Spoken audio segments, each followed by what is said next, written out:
성경 말씀은 고린도전서 4장 1절에서 2절 말씀입니다. 신약 성경 고린도전서 4장 1절에서 2절 말씀을 제가 봉독하겠습니다. 사람이 마땅히 우리를 그리스도의 일꾼이요 하나님의 비밀을 맡은 자로 여길지어다. 그리고 맡은 자들에게 구할 것은 충성이니라. 아멘. 오늘 임직 예배가 4시에 있는데 노회 주간 행사입니다. 그래서 노회장 오셔서 설교하시고 기도도 또 노회에서 오신 분들이 하시고 뭐 권면 다 하시는데 담임 목사는 뭘 하냐면 사회를 봐요. 인도. 그래서 저기 좀 약간 서운하더라고요.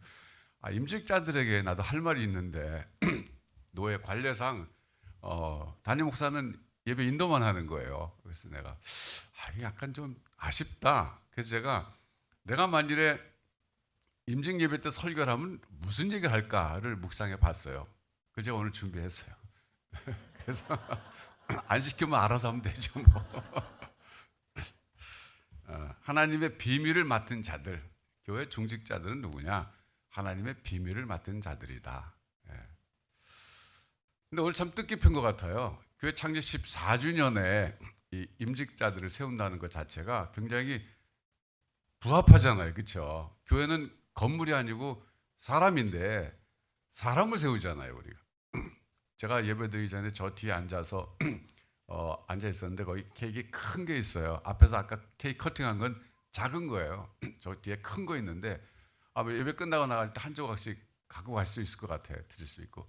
그걸 우리 리엘이가 착 보더니 할아버지 이거 무슨 케이크네요.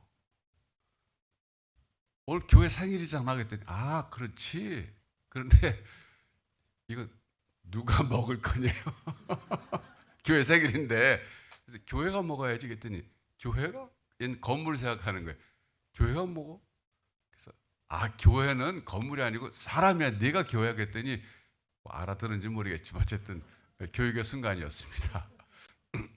그러니까 교회 창립이라는 게 건물 짓는 게 창립이 아니라 사람들 일꾼 세우는 게 교회 설립인데 14년 전에 교회가 시작돼서 오늘이 이르러서는 또 중직자들이 세워진 날이니까 너무 참 상황이 딱 맞는 것 같아요. 너무 감사한 날입니다. 근데 이제 왜 그럼 중직자들이 하나님의 비밀을 맡은 자인가?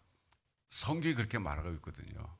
사도 바울께서 고린도교회 편지 쓰시면서 오늘 본문에 보면 우리는 하나님의 일꾼이요 그리고 하나님의 비밀을 맡은 자들이다 이렇게 얘기하고 있어요. 그때 말하는 우리는요 사도 바울을 포함해서 같이 있는 누가라든지 이런 그 같이 일하는 일꾼들을 포함하기 때문에 꼭 사도들만 가리키는 것이 아니라 전체적으로 보면 하나님의 교회 일꾼들, 직분자들을 가리키는 말로 볼 수 있어요.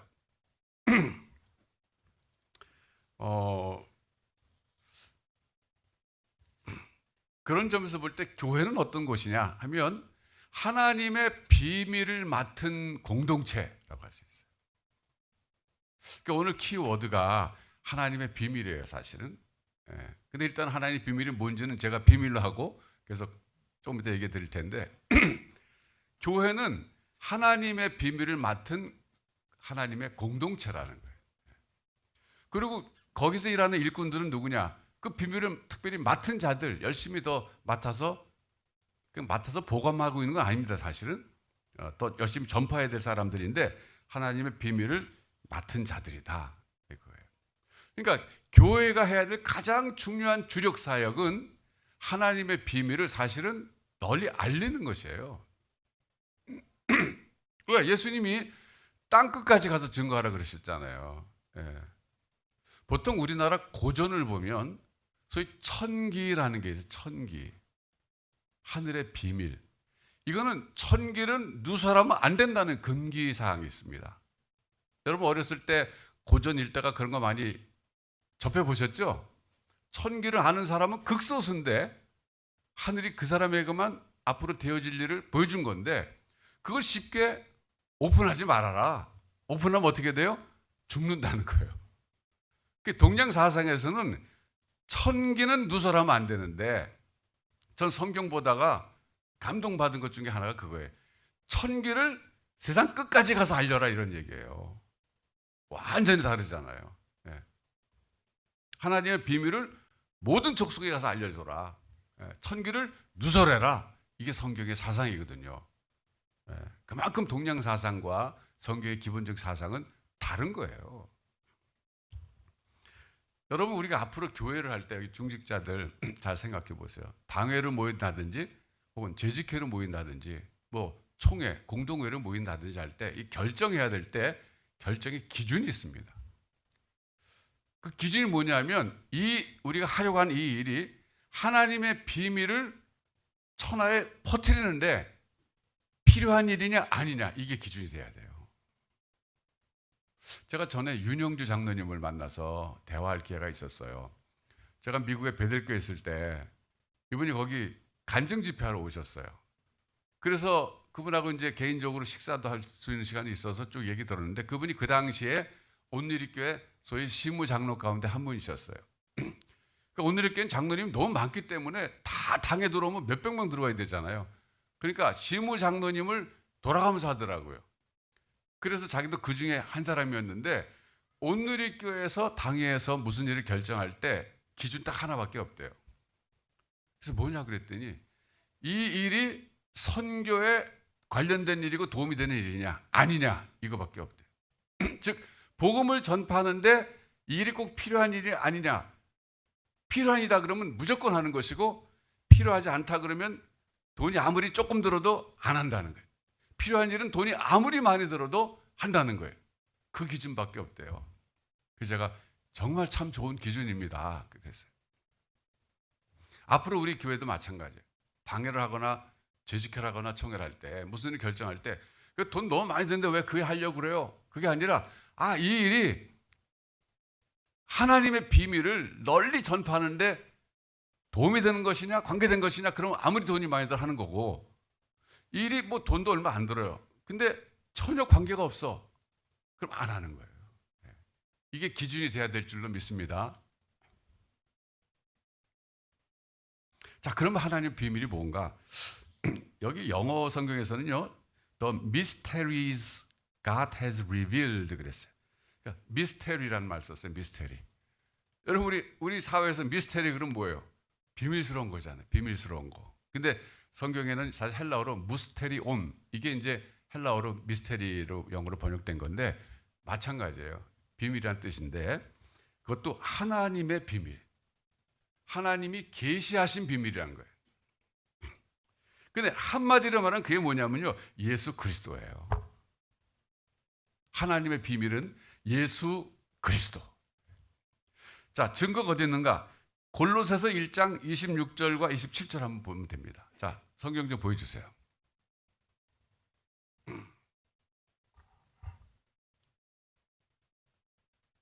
이 비밀은 만세와 만대로부터 감추어졌던 것인데 이제는 그의 성도들에게 나타났고, 하나님이 그들로 하여금 이 비밀의 영광이 이방인 가운데 얼마나 풍성한지를 알게 하려 하심이라. 이 비밀은 너희 안에 계신 그리스도니 곧 영광의 소망이니라. 한마디로 말하면 하나님의 비밀은 예수 그리스도라는 거예요.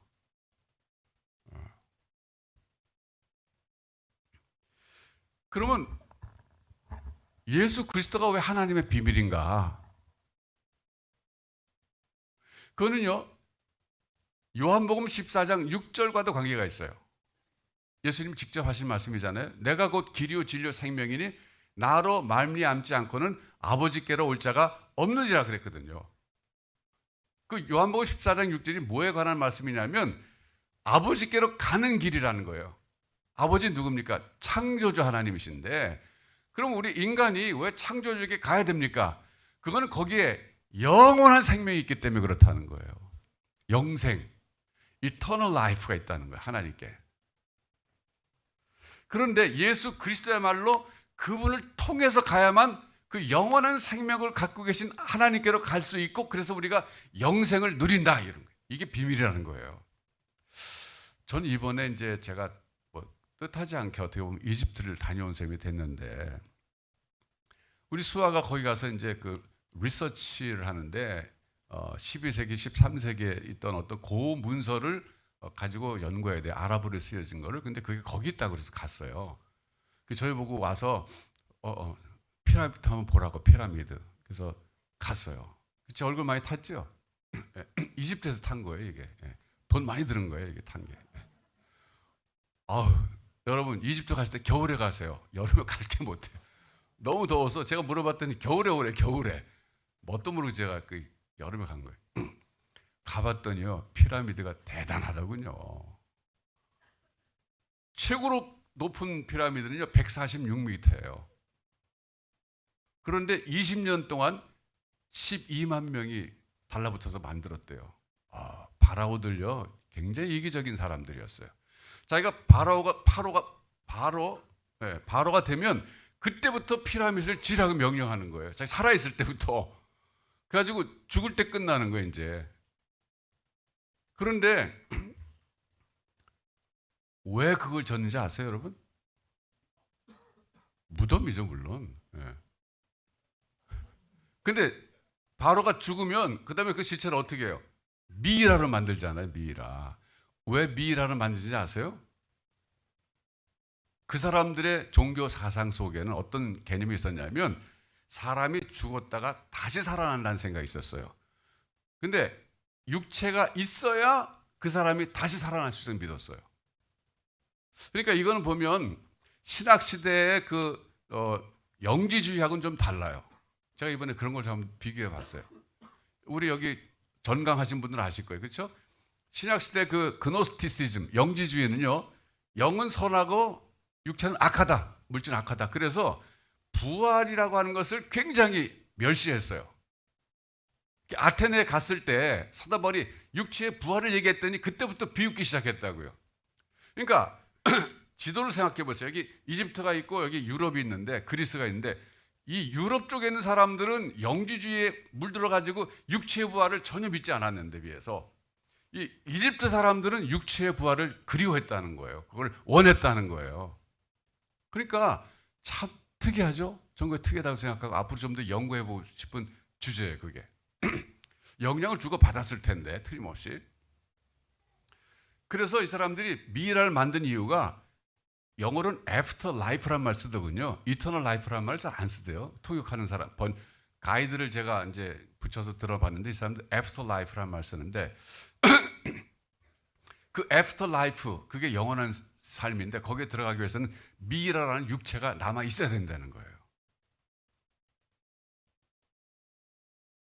그래서 피라미드를 만든 이유는 뭐냐면 그 미이라를 훔쳐가지 못하게, 아무도 들어오지 못하게 말하자면 거기다 그냥 숨겨놓는 거예요. 결국 피라미드는 영생을 향한 인간의 손짓이에요. 네?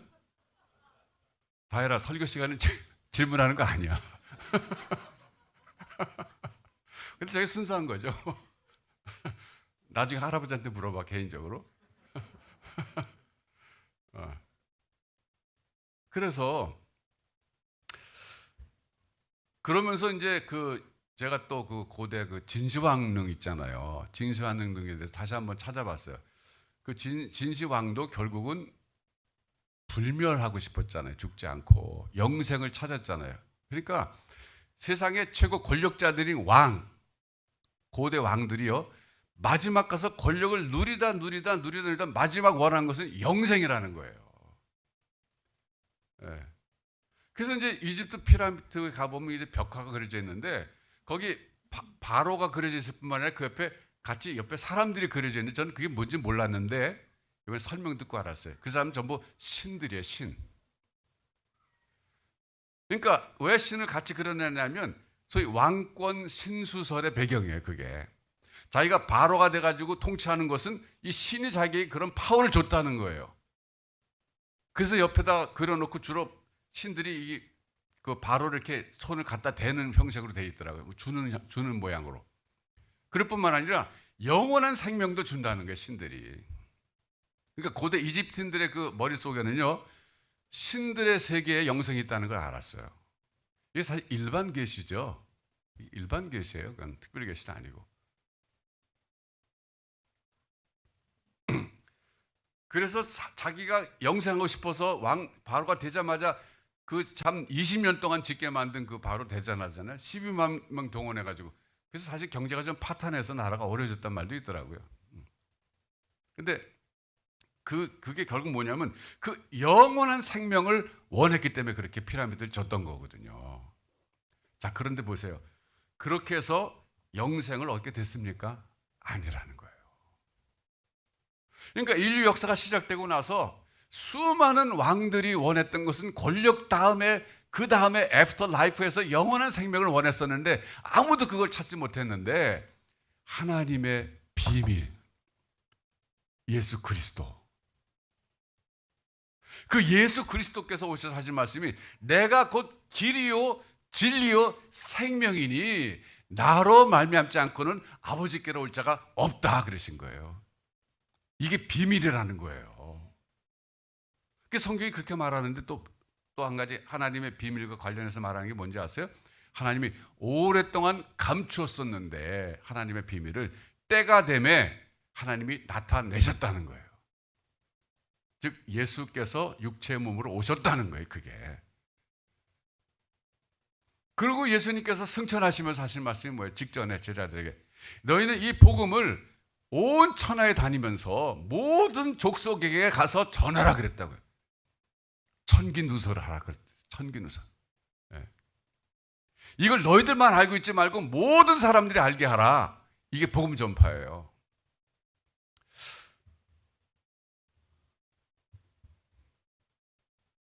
저는 선교라는 것이 개종을 뜻한다고 생각하지 않습니다.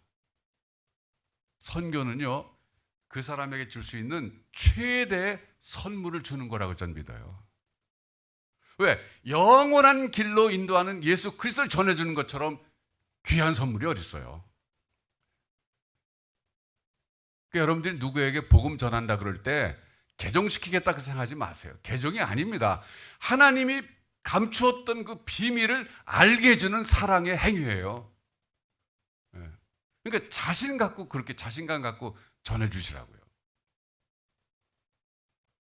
그런 점에서 볼 때 우리 교회는 어떤 교회가 되어야 되느냐? 이 하나님의 비밀을 맡은 곳인데 맡아서 잘 보관만 하고 그냥 꽁꽁 숨겨두고 그런 게 아니라 만천하에 드러내는 교회, 주님 오실 때까지 열심히 알려주는 교회, 이런 교회가 돼야 된다는 겁니다. 그럴 때 주님께서 우리 교회를 문 닫지 않게 하시고 주님 오실 때까지 대를 이어가면서 쓰신다는 거예요. 제가 이번에 유럽 가서 봤던 현상 중에 하나가 교회 대물림이라고 지난주에 말씀드렸잖아요. 2세들이 이어받아야 되는데 미국에 있는 이민교회에 비해서 훨씬 더 가능성이 있다. 왜? 2세들이 보다 한국적이고 언어적으로 문화적으로 한국적이기 때문에 1세들과 가깝다는 거예요. 우선. 그런 데다 신앙의 열정도 있어요. 이제 그들을 말씀으로 세우면 되는 거고 그들이 다 어성경도 하게 만들 뿐만 아니라 에즈마의 사역자로 세워놓으면 그들이 세계 선교도 할 뿐만 아니라 교회 대물림은 자연스럽게 되는 것이고 그 다음에 북한 통일에도 의미 있게 쓰임받을 수 있다는 가능성을 발견했거든요. 저는 유럽이 지금까지도 하나님을 예배하면서 그 예배당 전원고가 지금도 사람들이 모여갖고 예배드리면서 꾸준히 이어갔다면 더 복받은 나라가 됐을 거라고 저는 믿습니다.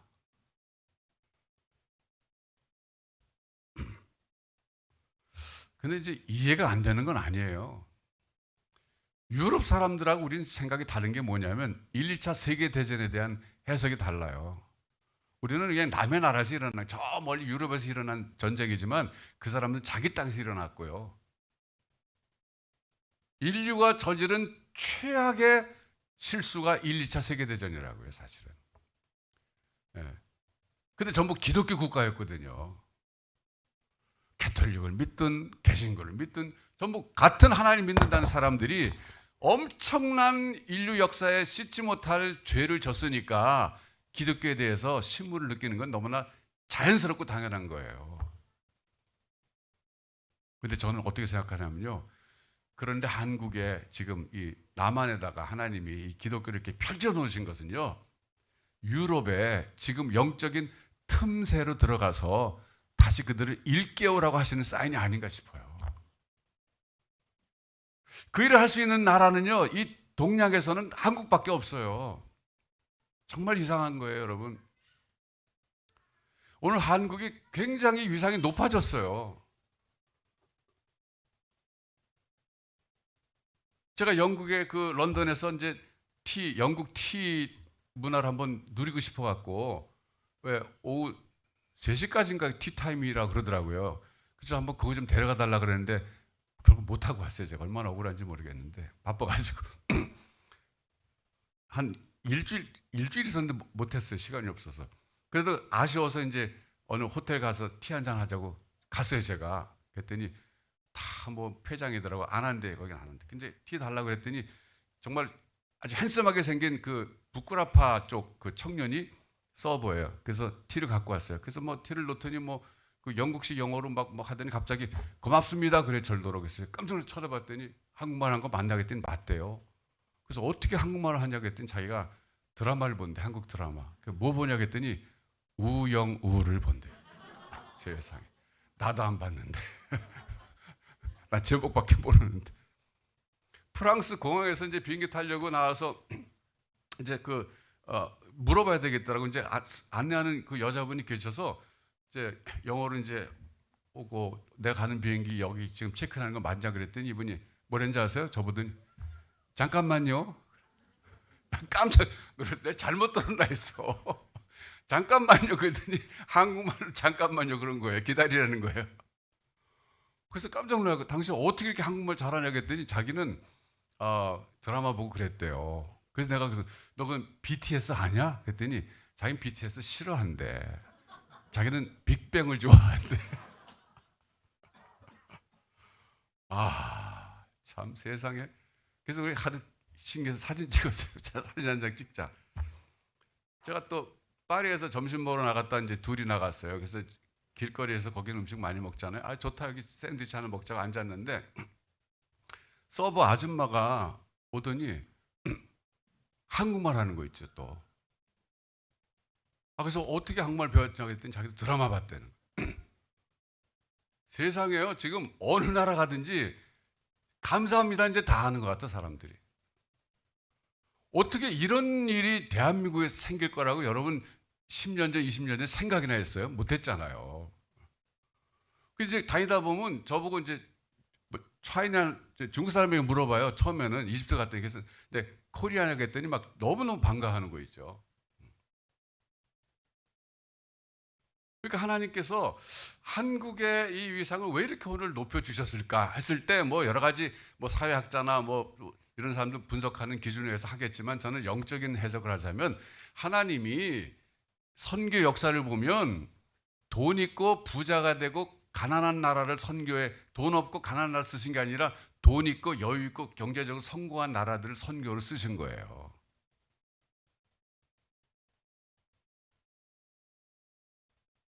영국이 그렇잖아요. 영국이. 미국이 그렇잖아요. 예. 그러니까 이게 지금 우리가 그냥 생각할 게 아니에요. 하나님 왜 이렇게 뭐 K-팝이니 뭐 K자 붙으면 다 잘 되게 하셨는가?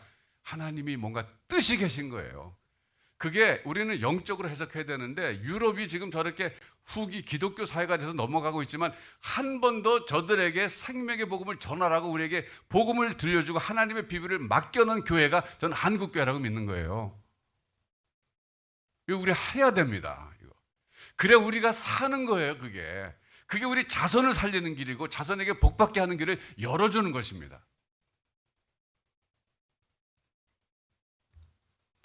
그래서 우리 교회가 14년 됐는데 이제 새로운 차원에서 예배당 주시면 우리가 헌신해야 됩니다. 새롭게 다시 한번 마음을 다잡고 나가야 돼요.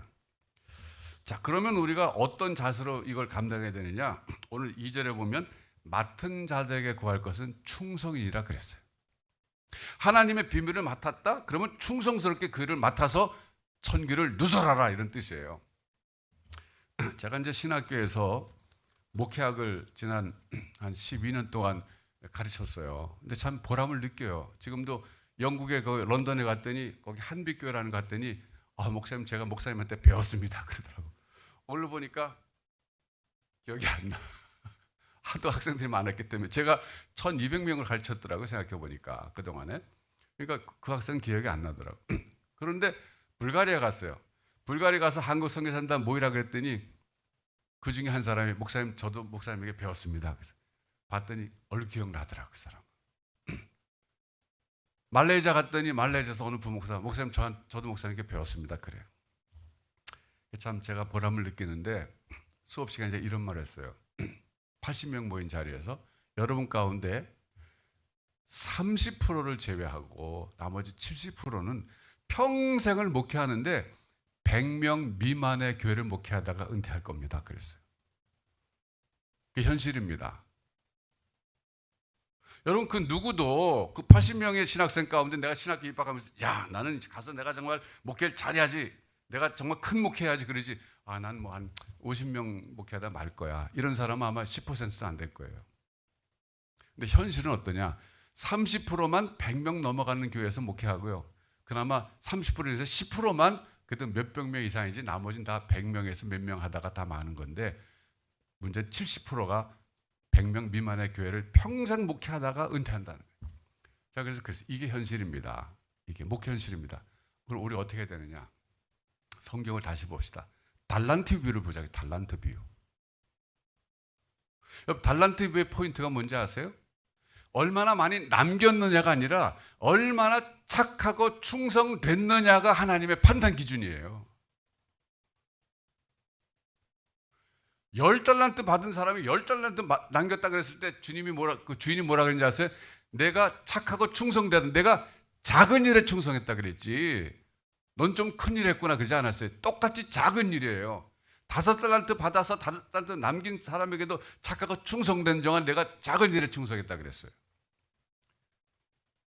주인의 판단 기준은요. 얼마나 많이 남겼느냐가 아니에요. 하나님 보실 때는 뭐 100명이든 10,000명이든 똑같은 겁니다. 중요한 것은 내가 얼마나 착하고 충성됐느냐 이게 문제라는 거예요. 제가 그 비유를 신학생들 설명하면서 현실에 나갔을 때 낙심하지 말고 착하고 충성된 종들이 되십시오 그랬어요. 네. 여러분 마찬가지예요. 여러분 인생을 살면서 내가 하나님께 영광 돌려야지 그래서 내가 뭐 많이 남겨서 영광 돌려야지 아니요. 하나님 보실 땐 다 그게 그거예요. 도토리 키재기입니다. 예. 우리가 볼 때 저 사람 굉장한 사람이야. 저 사람은 아니야. 그러지. 그건 하나님 보실 때 다 똑같은 거예요. 중요한 것은 얼마나 하나님이 맡기신 그 일에 착하고 충성됐느냐. 반대가 뭔지 아세요? 악하고 게을렀다는 거예요. 얼마나 공평한 기준입니까? 그렇지 않아요? 뭐 흙수저로 태어났어요. 나는 금수저에 그게 아니라 하나님 판단 기준 얼마나 착하고 충성됐느냐. 악하고 게을렀느냐 이거지 얼마나 남겼느냐가 아닙니다. 그게 아니라는 거예요, 여러분. 여러분 인생도 하나님 앞에 나가서 결산 볼 때가 올 겁니다. 그때 얼마나 많이 남겼느냐 그게 아니에요. 얼마나 하나님 맡기신 일에 착하고 충성됐느냐 이게 문제예요. 네. 하나님 저는 내 계획은 원래 이렇게 해서 이렇게 선거해서 하나님께 이렇게 드리려고 그랬는데 지금 아무것도 없습니다. 그거 생각하지 마세요. 하나님요 그런 거 원치도 않으세요. 하나님 뭐가 없어서 받으려고 그래요 여러분? 하나님 뭐 돈이 없어서 여러분 보고 내라 그래요? 아니에요. 여러분의 마음의 중심을 보신 하나님이세요. 네. 여러분 하나님 앞에서 착하고 충성된 하나님의 사람들이 되십시오. 그게 인생을 잘 사는 비결입니다. 오늘 임직 받으시는 분들뿐만 아니라 다학교의 모든 성도님들은 정말 하나님 앞에서 착하고 충성된 하나님의 종들이 되시기를 바랍니다. 교회적으로는요, 하나님의 비밀을 맡은 공동체로서 최선을 다해서 하나님의 비밀을 온 땅에 증거하는 하나님의 공동체가 되시기를 제가 이런 일 잘 안 하잖아요. 주님의 이름으로 축원합니다. 네. 그랬으면 좋겠어요.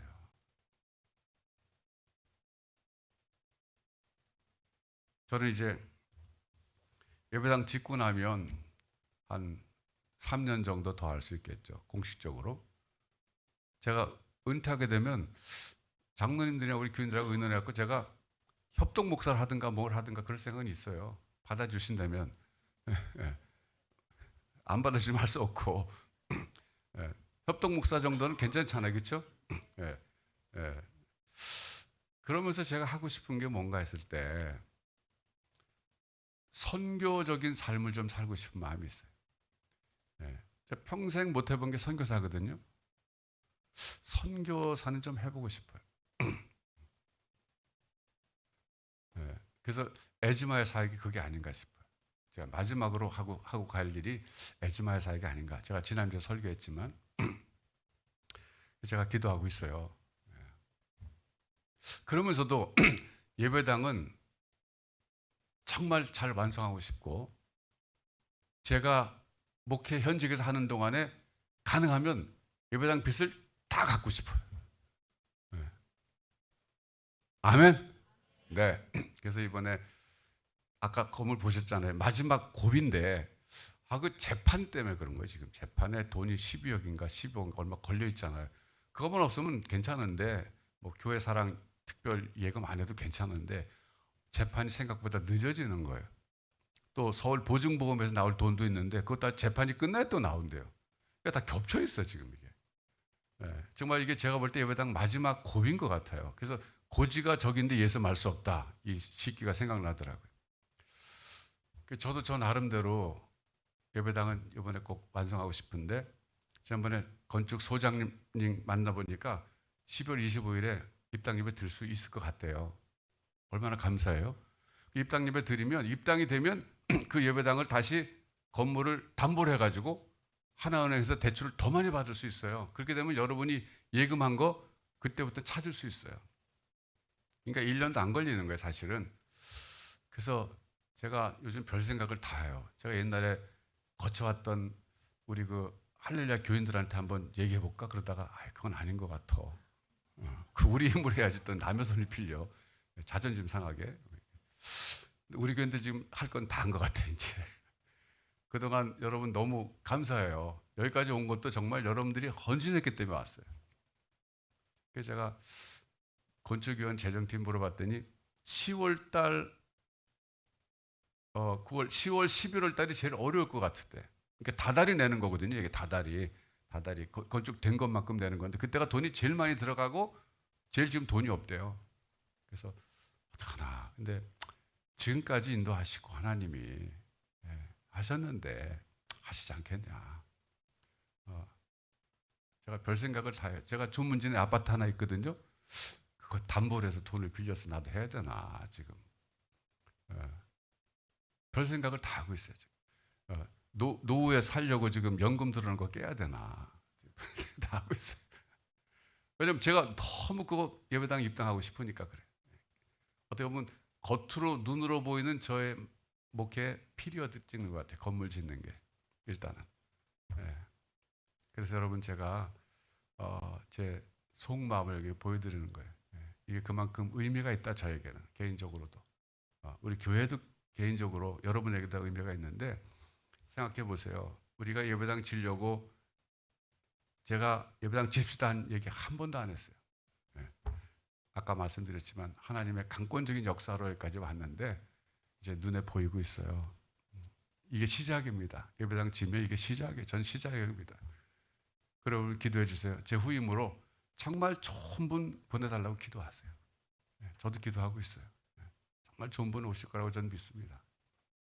그래서 우리가 우리 당대로 끝나는 게 아니라 우리 자녀손들이 대를 이어가면서 주님 오실 때까지 정말 쓰임받는 교회. 저는 그게 소원이에요. 정말 쓰임받는 교회. 왜? 쓰임 받을 때 여러분의 인생이 행복해지거든요. 저는 확신해요. 너희는 먼저 그의 나라와 그의 의를 구하라. 그리하면 이 모든 것을 너에게 더하시라 그랬거든요. 근데 우리 자꾸 더해 주시는 것에만 관심이 있는 거예요. 본질을 놓쳤다고요. 그러지 마시죠. 본질을 회복하셔야 돼요. 하나님 맡기신 일에 헌신하면 나머지는 알아서 해 주신다 그랬는데 그거를 누리시기를 바랍니다.